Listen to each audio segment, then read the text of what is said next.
Hi everyone, it's Trudy and this is Leader Horse to Water, the equine training and behaviour podcast. Today I'm on my own and I'm pleased to join you and share some of the things that have been happening to me recently that have just piqued my interest, and so I think they might pique yours. Some of the topics may be things that I've covered slightly in other podcasts before, but always they have something new that I want to share with you or something poignant for this time of year or the clients that I'm seeing at the moment. Before I dive into my topic, I want to just mention that my professional horse trainer certificate course at understandhorses.com is in March. It begins in March, 22 weeks of the most incredible learning. Get online, have a look at Understand Horses website at the page for the course, and you'll see a lot of the feedback that we got off the first run of that last year, which was just amazing. If you'd like to join us, it's still on the early bird price until the 31st of December. That ends on the 31st, so get that bought if you want. £1,450, which is for what you get, the hours and hours and hours of lectures, Zooms, community, assignments, for everything that you get. It's an amazing price. Even if you don't want to be a trainer, it's a brilliant course. But that will go up on the 1st of January to £1,950. So if you want to be part of that awesome group, and this year we have TAs that are going to be working with us. So for 2026, that's new. We will have even more support for you if you're taking that course. If you've got any questions, drop me a line, drop me a WhatsApp. You can find all my details through the podcast, or you can just Google Trudy Dempsey Equine. You'll find me. So what did I want to talk about today? Well, I am so lucky right now. I signed up for I got a gold spot. For anyone that knows about Fenzi Dog Training Academy, Sports Dog Academy, they have brilliant courses and they open them up and they go very quickly. The gold spots are there for people who want to train throughout the 6 weeks of the course, and they are pretty hard to get. They're pretty hard to nail. And so I was super stoked to get a spot on Irit Bloom's course, which is Irit that was on the podcast recently. So that is fantastic and takes us kind of full circle. Irit is amazing at the detail. And so we're looking at her course in terms of habit and how we can help with habits and how we can build better habits. And so that is an awesome course. I'm really, really interested. I'll share that in this episode notes for you. But it is brilliant. We've only had the first week of lectures, but that's already brought to mind a lot of things that I find with my clients and with my own training as well.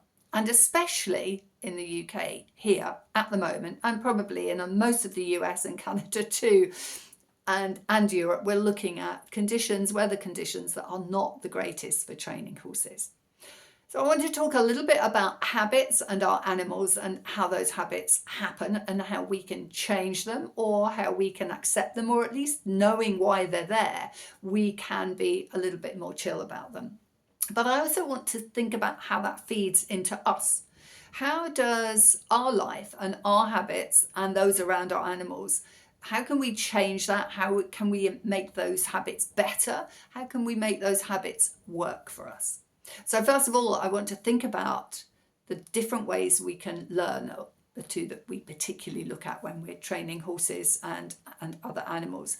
And we tend to think about operant conditioning, the good old Skinner conditioning, where we are looking at the outcome to support the behaviour. So something in the environment creates the behaviour happens, but what keeps that going is what happens afterwards. It's the consequence. So I'm not going to keep doing something if I don't get some payback for it. For instance, I get on my static cycle, and this time of year that's quite hard because it's quite cool in the gym and I have to bear that for a few minutes until I've warmed up. And every time I think I need to get on my bike now, do it a few times a week, I have to steel myself a little bit. But what keeps me going is the fact that the last time I did it, I felt so good when I'd finished. I've improved how hard I can cycle. I've improved how long I can cycle for, and it's making me feel so much better. So by the time I've been on the bike, had a shower, my brain is kind of clear and I'm ready to go. So I just love the outcome of cycling. The behaviour, it's quite hard work, and in the moment it's maybe not the thing that keeps me going. What keeps me going is the thing that happens afterwards. But also after a while it becomes a habit. And that takes me to the other form of learning that we always think about. And that is when we're looking at Pavlov's conditioning. So classical conditioning, whereby it's not so important the outcome. What's more important is the thing that happens that creates the behaviour. Now we separate those out to learn about them. But there is absolutely no way in the real world that we can separate out classical and operant conditioning. The two are like this, and it is almost impossible to tear them apart completely. When we have classical conditioning, what might have begun as operant has become classical. It's become habitual. It's not so much goal-driven, as Orit would say. So we are thinking about those behaviours that might have started by there being a superb outcome for the learner, for our horse, but that changes over time because it's become a habit. Now, the one that I always like to think of, and I don't know about you when you think about those types of behaviour, those habit behaviours, is the horse turning up at the gate. That behaviour of turning up at the gate at a certain time of day has been made into this habit. You've formed this habit by coming the same time every day and doing the same thing, feeding your horse. You turn up with the carrots, you turn up with the feed bucket, and that habit becomes stuck. And the habit might be triggered by the sound of your car coming to the end of the lane where the field is, where you go to feed your horses.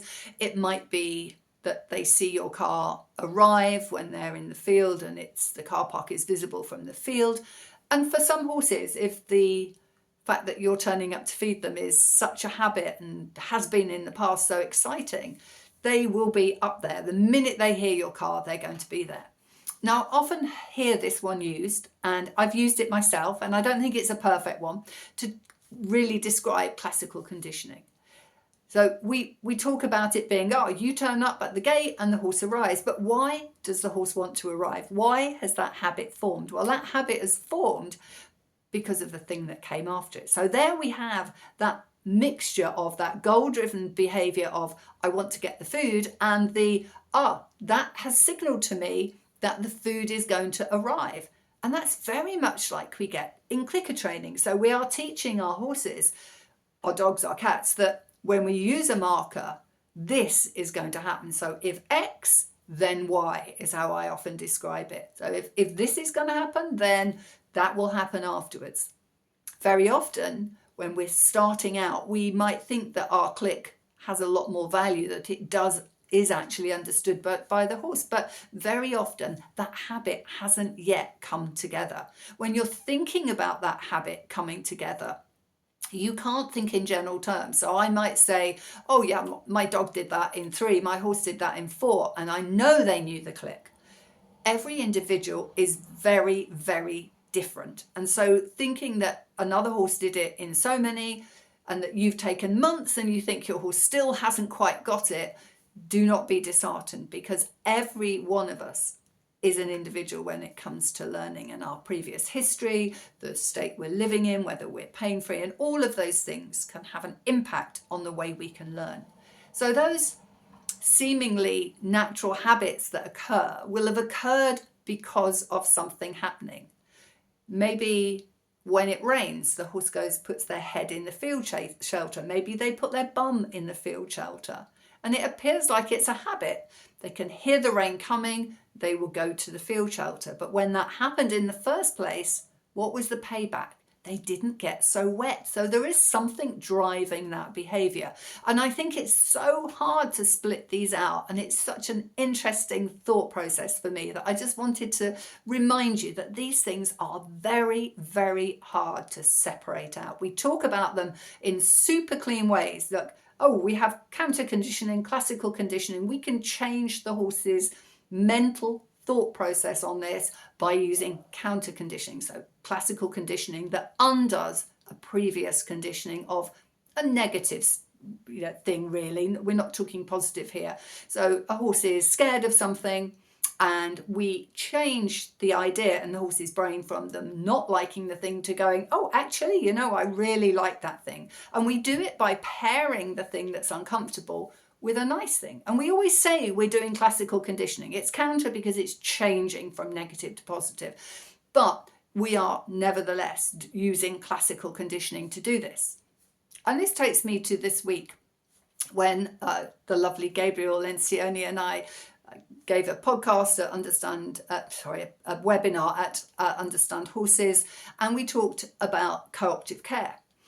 And we talked about a lot of things. We talked about habits and things, but I did show some videos of the wonderful Tommy. Thank you, Annie, for letting me use videos of your horses over the years.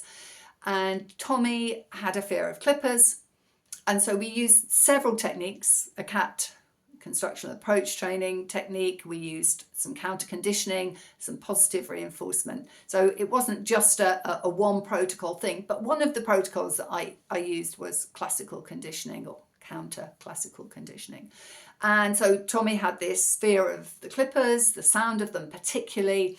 So the sound would come on and then off, and I would give some food. A bit like your clicker, meaning food's coming. So you're starting to build this association that is more positive in the horse's mind. And we always say with classical conditioning, we're not looking for the horse to do anything. So he doesn't have to do anything. He just needs to hear the noise and, hey, here's some food. And it works like magic, only it doesn't. And there are so many reasons that it doesn't, but it can be useful. It's part of a protocol of change of behaviour, change of habits for yours, and helping the brain start to have different ideas about the scary thing. The reason it doesn't work is because quite quickly the horse is working out, how do I get the cookie? How do I get the food that's in the bag? What am I doing here? So it no longer is, here's the noise, here's the food. It becomes more complex than that. So I'm not trying to say that classical conditioning is a bad thing. It is not a bad thing. It just happens to live in this behavioural soup, as I often refer to it, with operant conditioning, positive reinforcement, negative reinforcement. It's all there in the swim together. Anyway, back to what I'm doing with my course with Iri, which I'm really enjoying. I'm working with my little dog Sherlock, who is just the sweetest little man and has very little in terms of problem behaviour. He's quite shy and he's not always as keen to do things, but some of that's probably my bad training too. But we do a fair bit of training, so he's aware of operant conditioning and I use it a lot in our training. But what I wanted to do with Sherlock was change his behaviour around the feed bowl. So when I get the feed bowls out, he is jumping up and down. He might accidentally, this time of year it's fine, I haven't got shorts on, but he might accidentally scratch as he's jumping up and down. He is very vocal about it, which was something in itself because he wasn't vocal for the first 2 years we had him. So it was lovely that he found his voice, but his excited voice tends to upset Cos a little bit, our older, she's our senior girl, our Cocker Spaniel. So I want to put in place some nice solid behaviours. You see the bowl, you do a thing. Now, I don't mind whether he sits or he lies down or he stands, but I'm using sit for the exercise. It's something he does very easily and very naturally. So I want what happens when I pick up the bowl to be that he sits down. And that's super easy. It's not difficult for him, the behaviour. But of course, when I'm feeding him, that would be really hard for him because he's used to getting all excited and I can't wait, I'm going to get my dinner. So it's changing that perception. The other thing it's doing is giving him something else to do other than the thing that would be upsetting for Cos. So what I'm looking at trying to do is pick out the bit of behaviour that I'd really like him to do. And that is going to be doing nothing, not bouncing around. But of course we know that doing nothing for our horses, for us, for all of our animals can be quite difficult. It can be a difficult behaviour to train to do nothing, which is why I'm giving him an active behaviour of sit. It doesn't have to be. I'm not a fan of asking dogs who find sit uncomfortable. It is a behaviour that Sherlock offers me, regularly.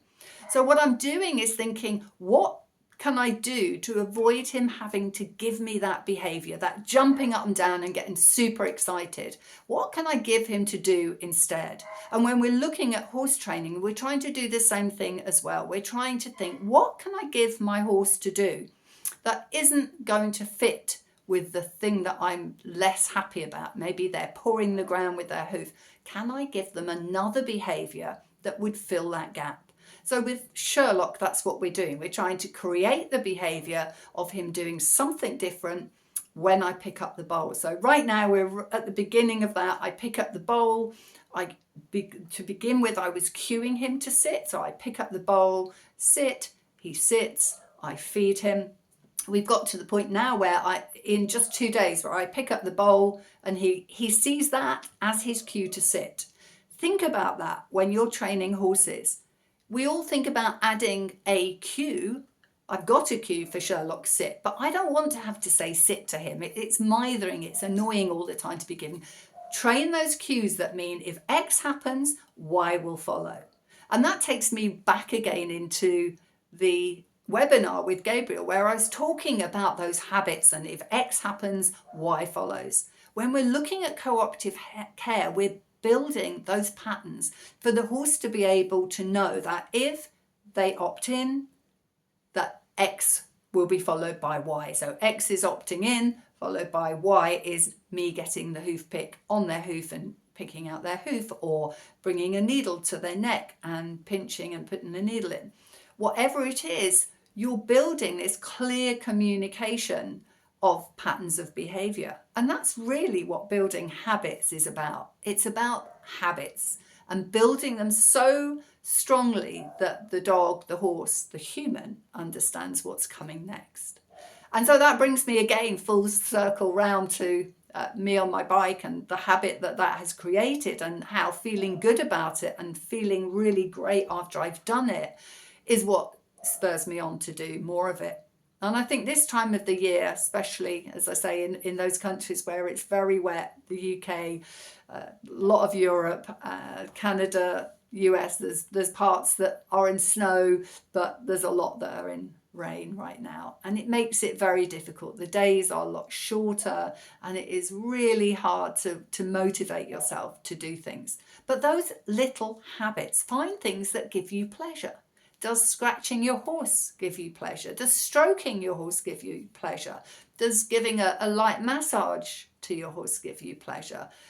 Does it just make you feel great listening to them chewing their food? I mean, that's something I absolutely love. And if it is, then, maybe use that as your moment, your reinforcement for doing something else. Maybe you could have 1 minute of training, 1 minute of something that would help your horse. And if you want some ideas about something you can train in a minute, do let me know, and I'll podcast about some of the different things. And maybe we will do that. Maybe over winter I'll give you some really easy things that you can do in just a few minutes that create those training habits. But I see this cycle constantly with people where all summer they're really keen, they want to do it, and then winter hits and everything falls in on them. Everything gets too big, it's too enormous, and you just can't do it. And the most you can do is feed hay, check water, make sure rugs are okay, and then get home. And I understand that. The overwhelm is enormous. But sometimes you just need a little bit of help. You just need a little hand holding. And so I think that's where it can come in handy to have great communities. And so do think about joining my community. I have Positive Horse Club at Understand Horses as well, where we have some great challenges, and we just have a great bunch of people that know each other pretty well through the forum and can support each other in training these little things and celebrating wins. If you've trained with me, you are most welcome to join that group. You don't have to have done an instructor-led course, but you do need to have taken courses with me at the moment, although that will be changing in 2026, and I will be opening Positive Horse Club up to a much wider audience. There will be a lot more information in there about how I train. The reason I don't encourage people to join who haven't trained with me in any way before is that you might not understand the way that I'm working, and I don't want it to drown you when you first arrive. So those little habits for the winter, think about them, try and keep them going, because then when you get to spring, you're ready to go and you can blossom again and enjoy the better weather. I hope you have a fantastic rest of December, that you can squeeze some training in, and no doubt I'll have some more nuggets on my social media from Irit's course. If you haven't listened to her podcast with me, hop back and have a listen to that.